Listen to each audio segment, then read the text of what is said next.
All right, what's going on, guys? Today, just wanted to share with you guys some quick lighting setup that I have here right now. Wanted to share with you guys because it's very efficient when it comes to saving space, and hopefully, you guys could also find something that's useful and probably apply this on your setup as well. All right, so I apologize first. My dirty desk right now didn't really have the time to clean. All right, so let's break this setup one by one.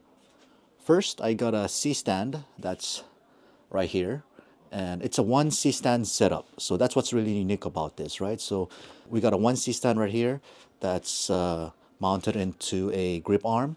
So we get this top thingy over here. What's useful about this is I can use this for two setups.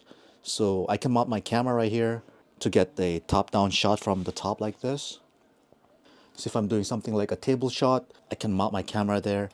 And secondly, it can also be used as a secondary mounting for my lighting. What I got here right now is a light from Ambiful. I reviewed this light on my channel. If you guys haven't checked it out, do check it out. It's really good. It's mounted by a magnetic mount right here, so it mounts right into, it just sticks right into the C stand, right? So it's magnetic. I can detach it and then just put it right there, and it just stays there. So I can move this grip arm like so I can really fine tune the light. And I have another light over there that actually separates from the product from the background. So this is more like a top light. I'll talk about this more later, but this is really useful.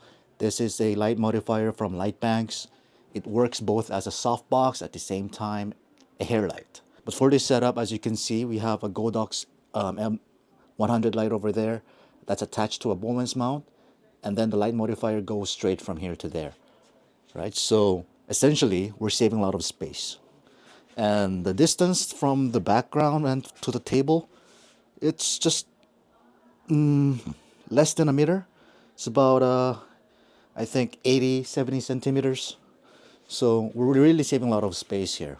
Another benefit of using this is not only it works as a top light for my products, it also works as a fill light for the background. I can just simply twist it like so and angle it however I want. And another great thing about the light bank setup is that some people might find this as a con, but I do find this as a pro, because the light bank fixture actually goes straight from here to here, right? So there's lots of reflective materials that bounces back the light to here. So you can see that this part of the light is a lot more brighter, and the intensity of the light gradually falls down across to the side. So this side is a lot more brighter, and this side is, a bit less. What it actually does is it creates a shadow. So as you can see, if I take away my fill and things like that, it creates a shadow this way, right? Usually if you have a light that's coming from the top, it's going to be a flat lighting. The shadow is going to be very center. But with the light banks, it creates a shadow that's, a bit more diagonal. So it gives a bit more pleasing and more natural, and gives that 45-degree Rembrandt lighting look, so to say, right? So that's one thing I like. And if I were to shoot something like this in a black background, what I would actually do is attach a grid. So I don't know if you guys can see that well. There's like a Velcro thingy over here. So what you can do is get something like this. This is basically a light grid.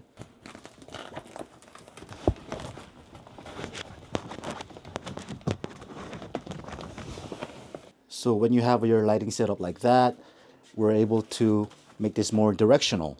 And as you can see, we're getting that black top-down lighting, which looks pretty good, right? And we have some fill over here.